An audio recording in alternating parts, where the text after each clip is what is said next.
Oh, I need more milk than that. Hold on, we got to get more milk. When I was at their house and I was eating Oreo cookies, if I would put my Oreos in the milk, I would count. And there was a certain time period I needed to put them in the milk to get them to be perfect. And my Aunt Karen would just start going, 45, 86, blah, blah, blah, blah, blah, to mess me up on my numbers so I couldn't get a perfect Oreo. Sometimes the batches of Oreos are different, and you don't. So are you saying that there's not a It's science different. behind it? No, there's different numbers. Sometimes they take milk better than others. So some Oreos are 20 seconds, whereas other Oreos are like 40. Yeah. And some just don't take milk at all, particularly the stale ones. Just give us a minute, folks. We're getting all the technical stuff out of the way. We're going to get the comment answering stuff on, since there's 10 on there.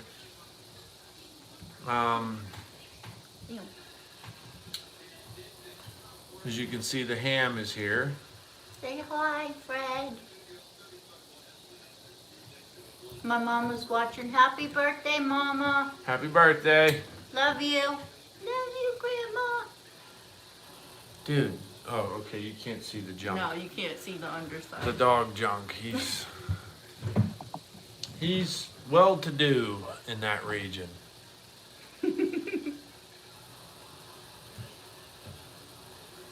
Carly, is that your... That's my cousin, yeah. Okay. Hi, Carly. Darwin Scott, Matt Teeple, Mr. Yahoo. Hi, everybody. We haven't been around for a while. We've been off hunting, chasing. Chasing whitetail. Yeah. So, I got a small buck in West Virginia. West Virginia has been tough. Down where my buddy's place is, there's not many deer left anymore, which is weird. A combination of like 4 doe seasons or 3 doe seasons. Hey, you out of the milk. And a lot of the deer getting shot out of season.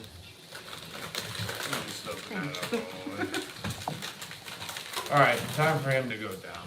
You can go on the floor now. He's got to go down there to his little heated spot. He sits next to the heater vent there. You see it? That's why his bed's there.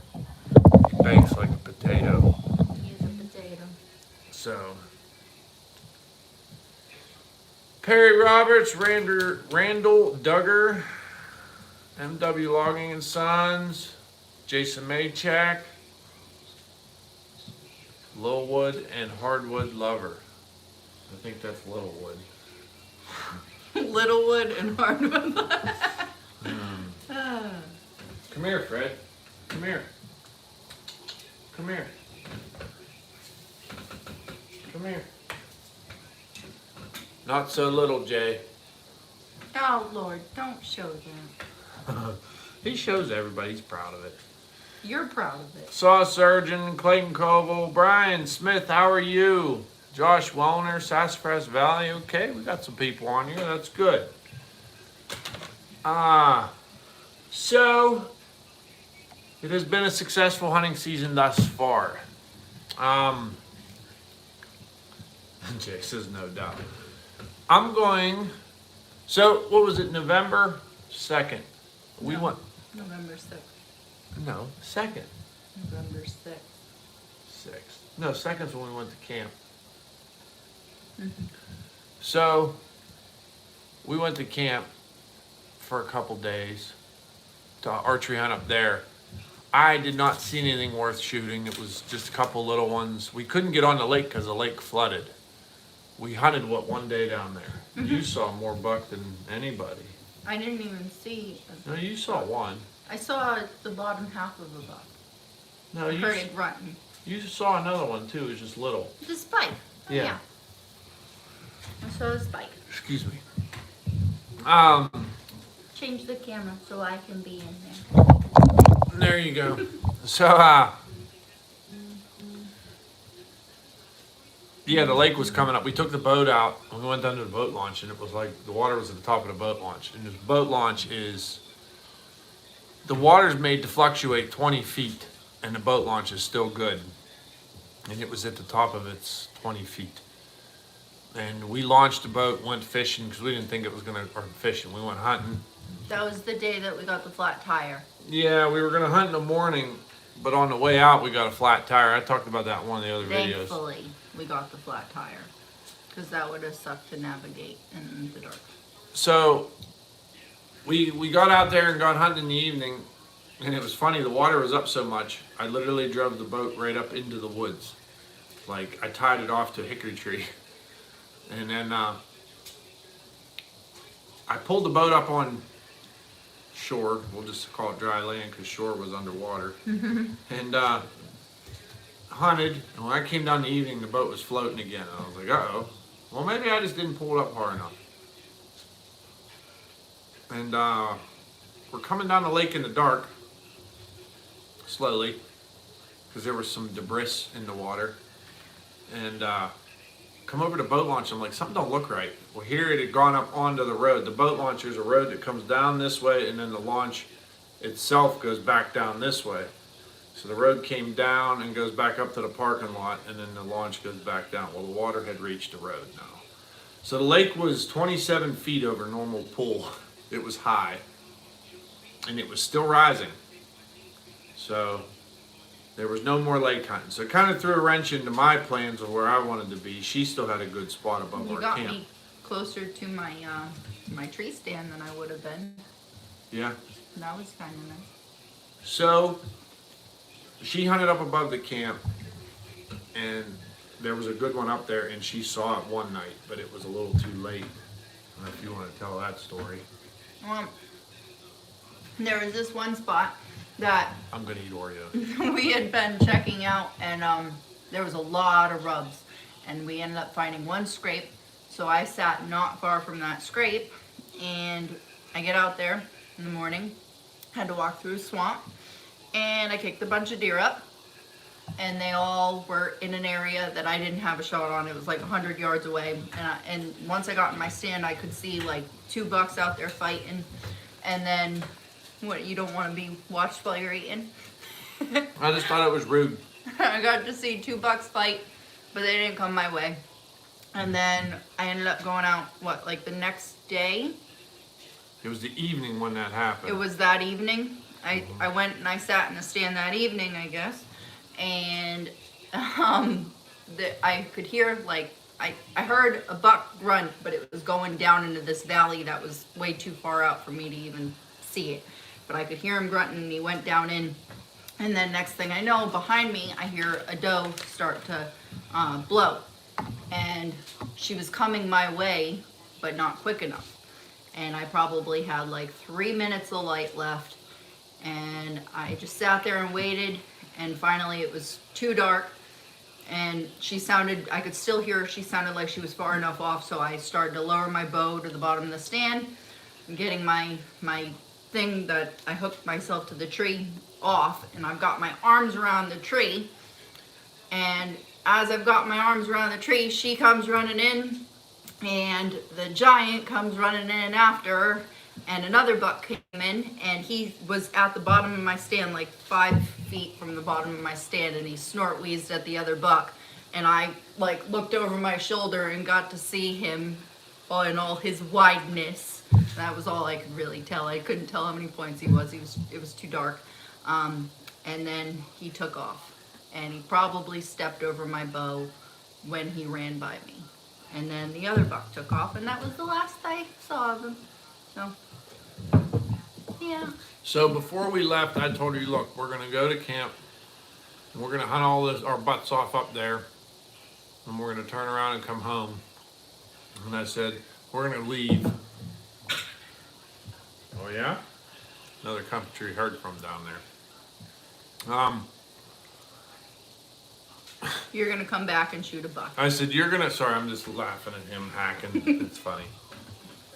I said, watch, you'll come back. We'll get home just in time to go out hunting. And I said, you're going to end up shooting one at home. And by home, I meant like maybe right by the house. And I yelled at him and told him he was jinxing me. Yep. So we came home. It was kind of cool, like chilly that night. And we got home early enough that we could go hunting to our spot that's out, it's 25 minutes from home. And I was like, do you want to go? And she's like, I don't know. I'm not sure. Where I've been hunting down in the bottom, I have two stands that are only about 150 yards, 200 yards apart. And the deer either travel the bottom. Lily says hi. Hi, baby girl. And Dana, I'm eating Oreos. And they travel the high part of the hill, or they travel the low part of the hill. And I hadn't been seeing a whole lot on the low part of the hill. I saw two good buck down there. I had videos of my The thing. 9 and the 7, right? And I'd seen the 9 in both stands, so I told her, you sit the top stand because maybe you'll see the 9 up there. It's a better travel point, if you want to shoot the 9, because it was a good deer. And I was waiting for something bigger.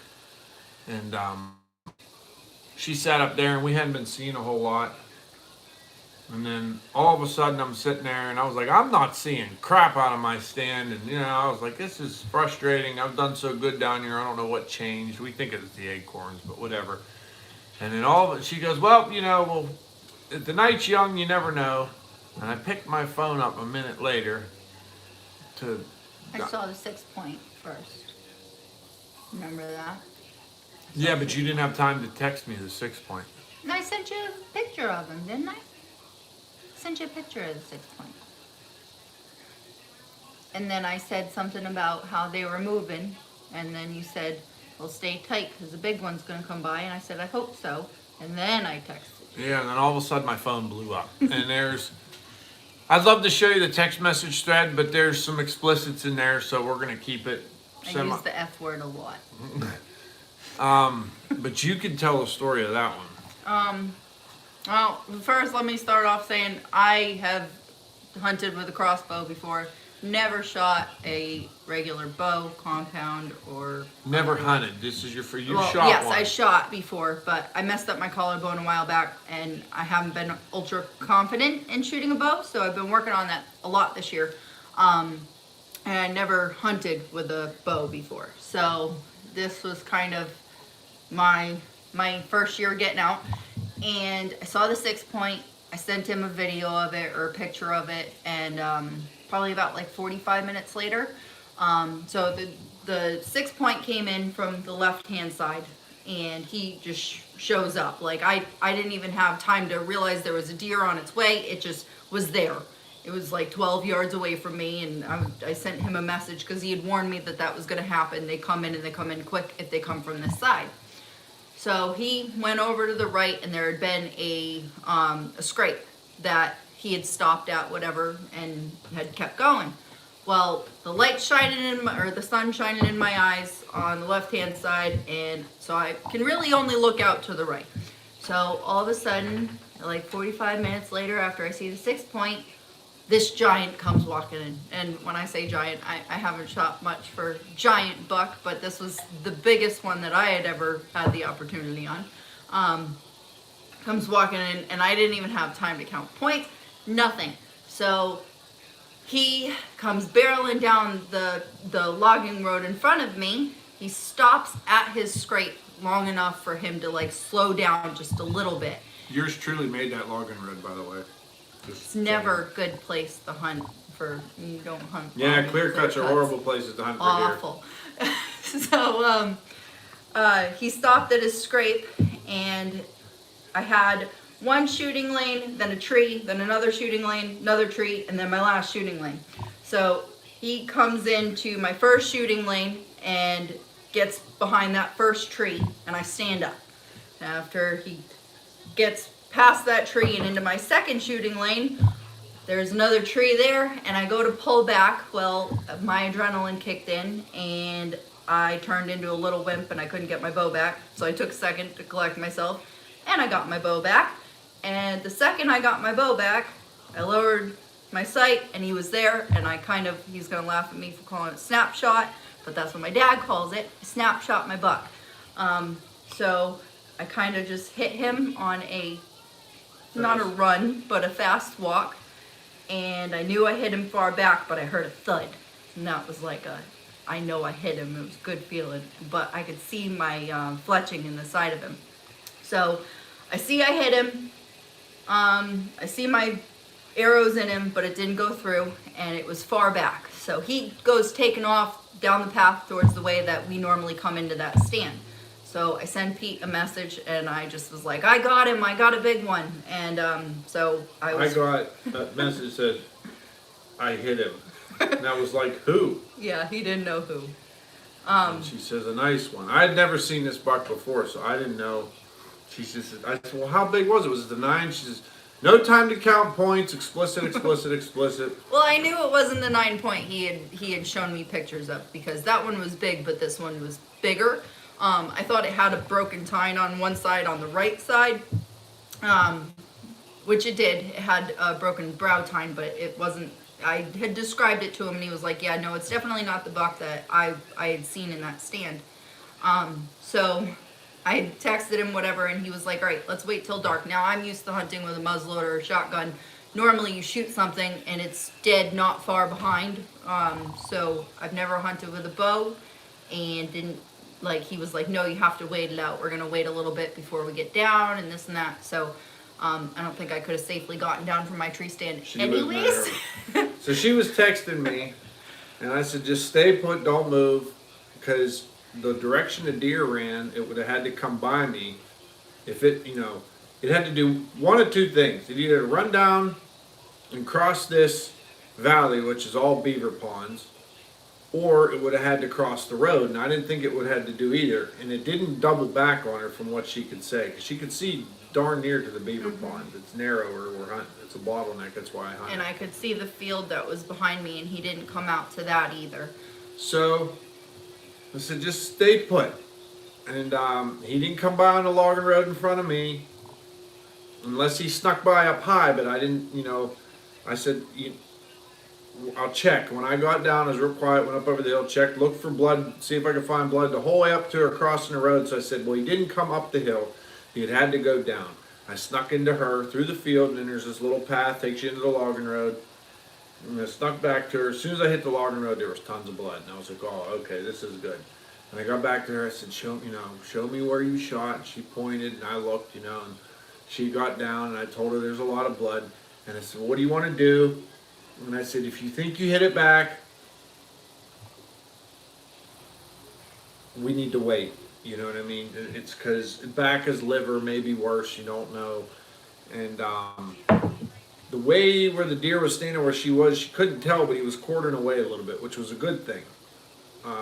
She hit it back a little bit, but it meant the arrow was headed towards the front of the deer and got some vitals.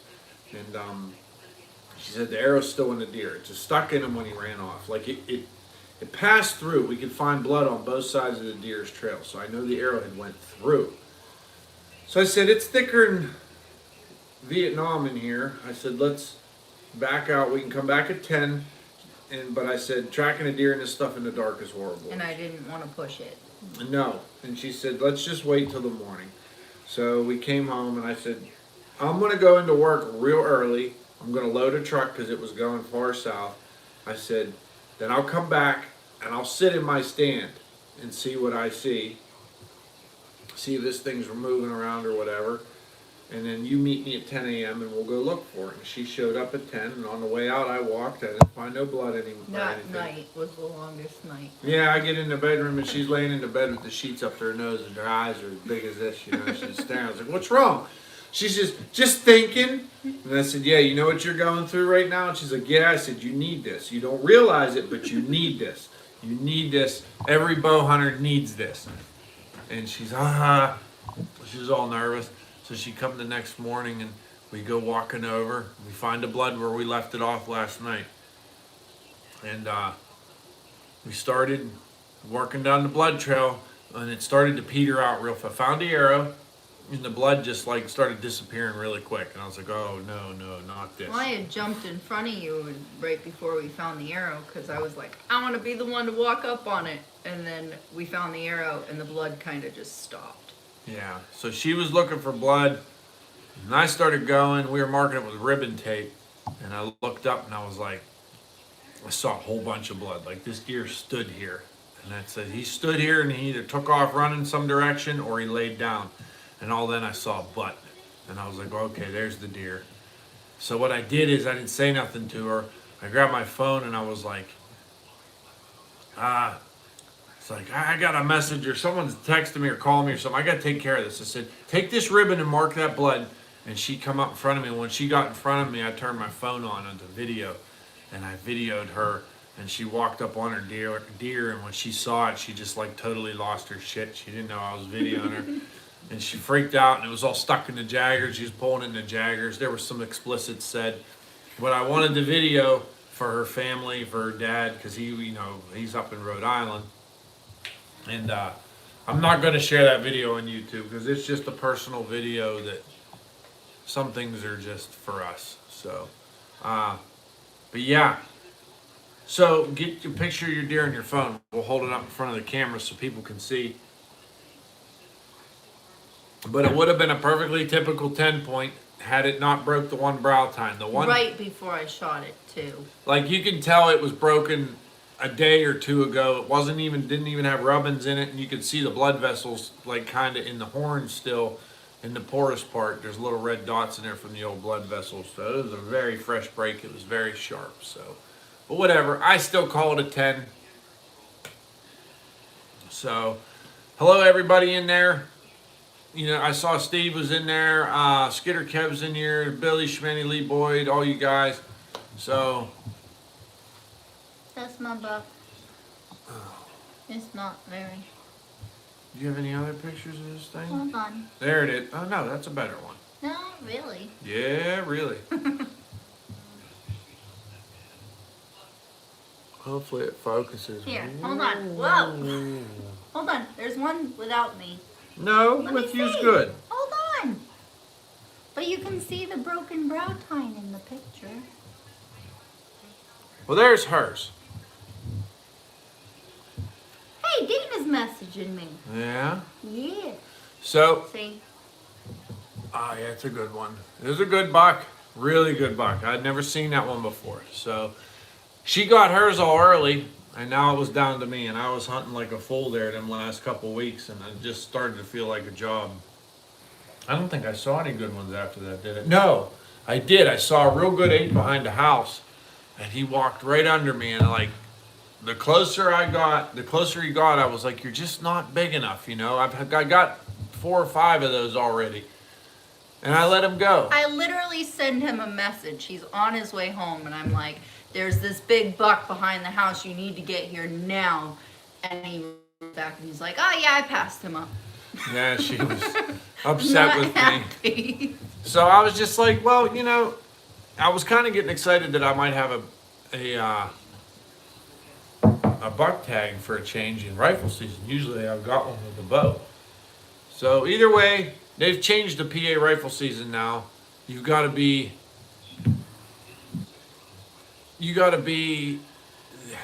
to be it started on a Monday after Thanksgiving. Now it starts on the Saturday after Thanksgiving, which you're in a big rush.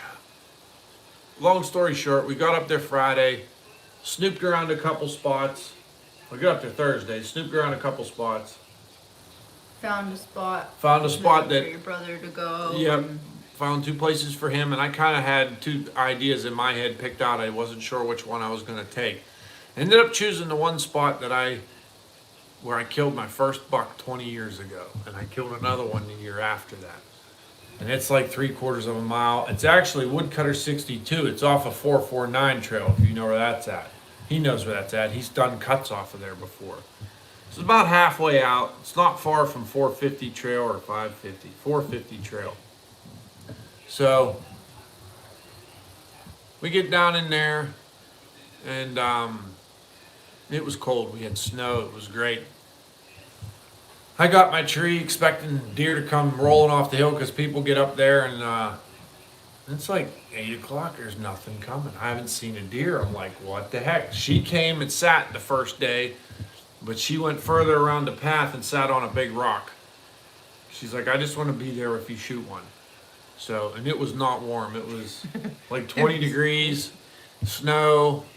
I mean, it was chilly. Invest in heated socks. Yeah. Best thing that I've ever gotten. Yeah, we both have heated socks. They're pretty great. So I'm in the tree, and I'm like looking one way, and right about 8:30 or 8:40, I look back to my right, and I saw a deer. I'm like, oh, here's a deer. And I was like, that's a buck. And he's out there 160, 170. It was far. It was out there.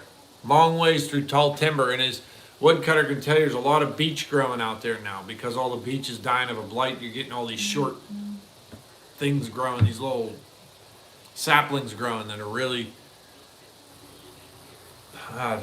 they're choking a lot of stuff out. But either way, here he come up on a rock, and then he was facing one way, like he was going to come closer, and he turned and was facing the other way. Natural movement, not pushed. He was just walking along, and I saw the shoulder. Well, as if this is the deer's head like this, and this is his body, he put his head down like this parallel. I don't know what he was doing, but right when I shot, he like swung his head back towards, like, look my direction. And I pulled the trigger, and the deer went right down. I was like, holy cow, that never happens. And then when I walked up, I texted her like, hey, I think we got one, but stay put. I'm going to wait a minute, and then I'm going to get down and go over there. And, if something's wrong and it jumps up, it'll come to you. You shoot it. And I was already kind of on my way up because I was getting cold.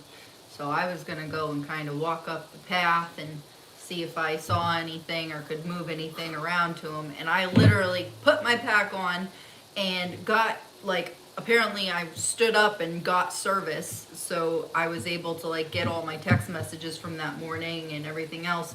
And I go to put my pack on and I hear boom. I was like, oh my goodness. Well, he got his buck. So I get down and I walk over and I was like, what the heck happened? Did I shoot it in the neck? And I started looking here. I hit it right below the ear.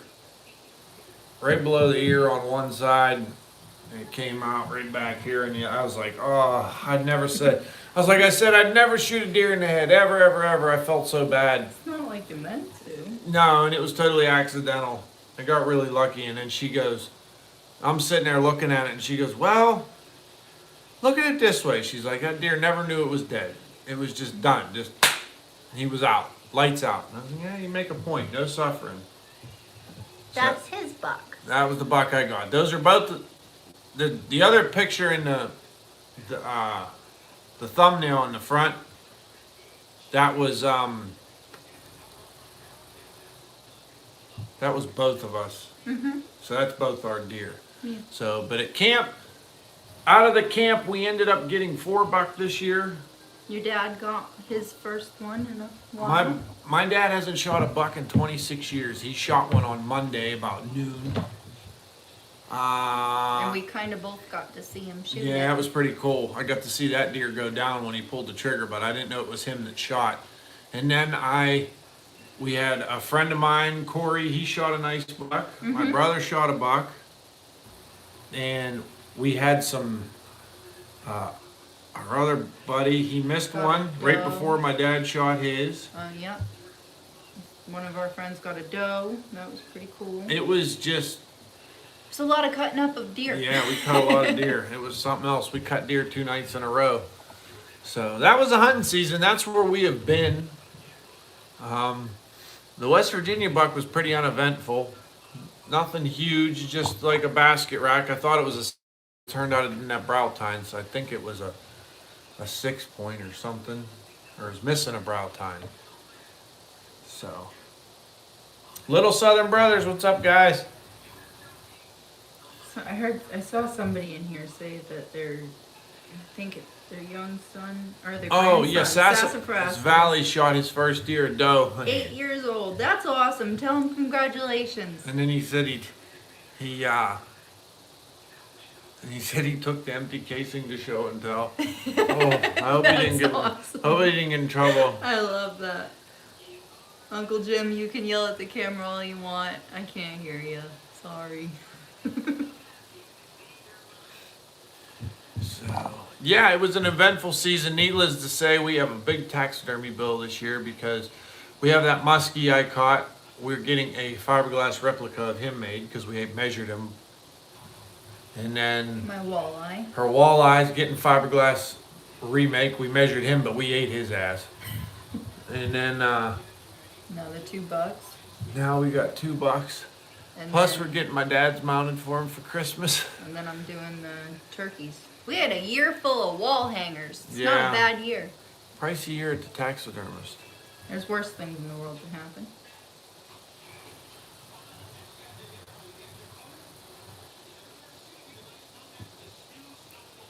Oh, got his first deer. yeah, congratulations, Isaac. That's awesome. That's cool. So but that's where we've been. And I came back to work. I took a video today, but I was kind of a grump ass today. Got in an argument with some coworker. And then, which has been known to happen from time to time about stuff. And then the battery was dead in the loader when I got back. That's kind of why there was a little bit of an argument. I blew a fitting. What is that? I was running the cutter yesterday. I was in a hurry yesterday, and that's probably why this happened. And I was cutting pine and larch, finishing off this little top.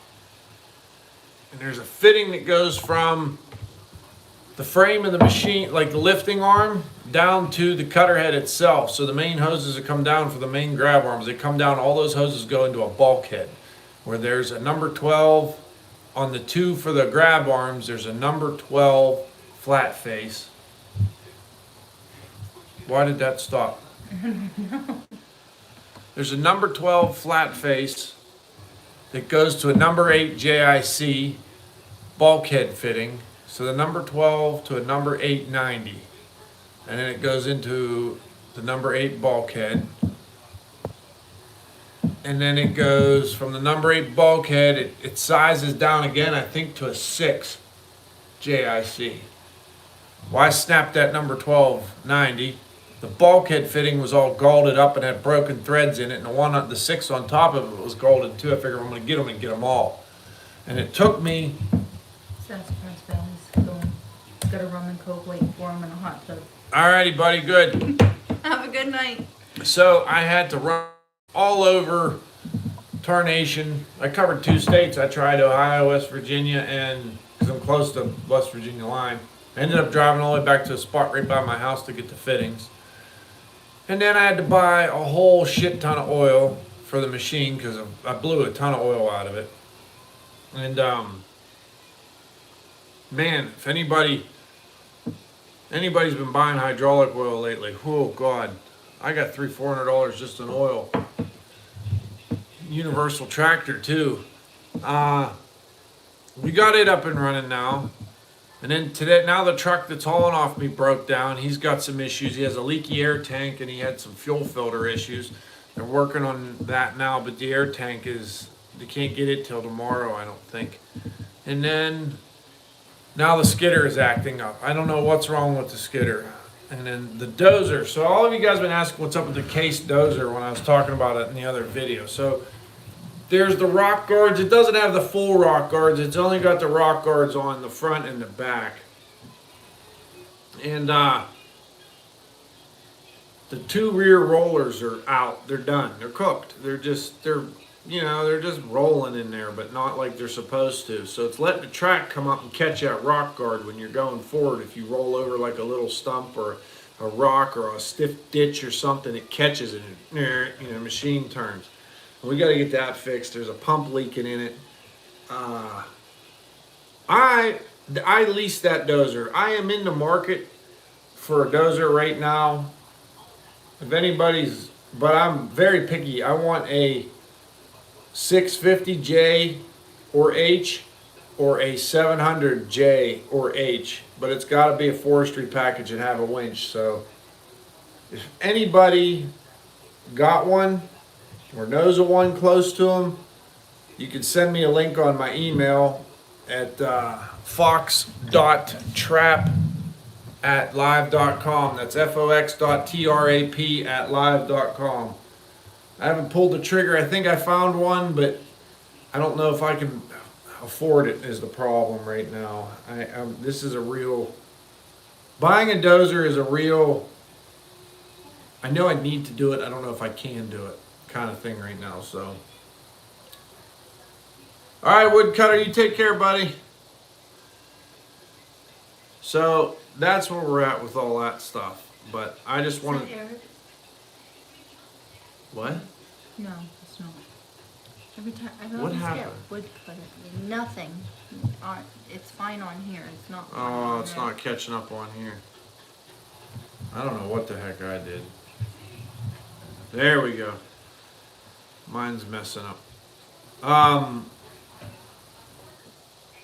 Yeah, there's some changes gotta be made, some things gotta be done, and I don't know how I'm gonna do it.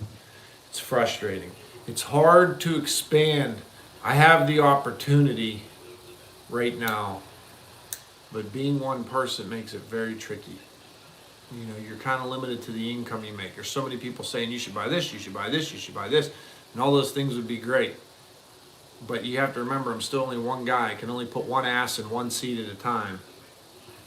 So, until we figure out the cloning situation, I'm kind of screwed. But that's all. I just wanted to share with you guys where we've been. We'll get back on the videos as normal. I'll probably put our first one up here Sunday. I'm working on a fully edited one with, you know, one of the dramatic ones with the music and all that stuff. They're not dramatic. They're beautiful. I just don't have enough footage for it, and I'm not happy with where it's coming out to yet. So, but I think that's it for the night. Yeah. I'm not going to drag this one out too long. I don't think we have anything else to talk about. Nothing else has been going on. Except for that little treat. You got anything to talk about, Fred? Perry Roberts said you could put me in a Skidder. He has, Perry. That was Didn't go over so well. well, it's not that it didn't go over well. It's just that we can't work together. Because Jason says, let's move up north and I'll hop in the seat with you. I don't know how to take that, Jay. by the way, Jason, you didn't end up having to track my deer like he said you would have to. So I didn't say you would have to. I shot and you said, "Are you ready to track your deer with me?" After I shot. I meant it like looking forward to tracking deer's fun. Well, you didn't catch his comment earlier about finding my broken arrow, and it's on his. Slick Chick, how you doing, buddy? How are you guys making out? You keeping busy with work? Need any hand cutting done? A lot of ground shrinkage. Hey, that shit happens, man. Mine actually got bigger when I walked up to it. I was pretty happy with that. That doesn't happen too often. But I'm not going to lie to you. I didn't take it wrong, Jason. You're fine. I'll just feed you green veggies the next time I see Oh, you. yeah, Jay. She's going to make you broccoli or some shit. Perry said I could pull the logs out by hand. Well, no, I mean, I could obviously use some more practice with a skidder. I'm not, like, amazing at it, but... MW Logging and Son, see you, buddy. I couldn't hear him and where he was telling me to do stuff, so there's a whole bunch of hand motions, and I gave him a hand motion of my own and kind of just drove off. So... Is Allie and Ava in the room? What are they up to? They causing trouble?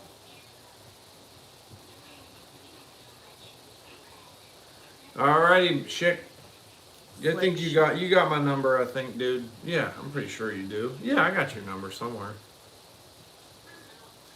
Yeah. I'm always looking for opportunity. I'm getting tired of cutting garbage. That's lately. I'm just tired of, it don't need to be monstrous, gigantic timber. I'm just looking for like 18-inch chest-high timber, 20-inch chest-high timber.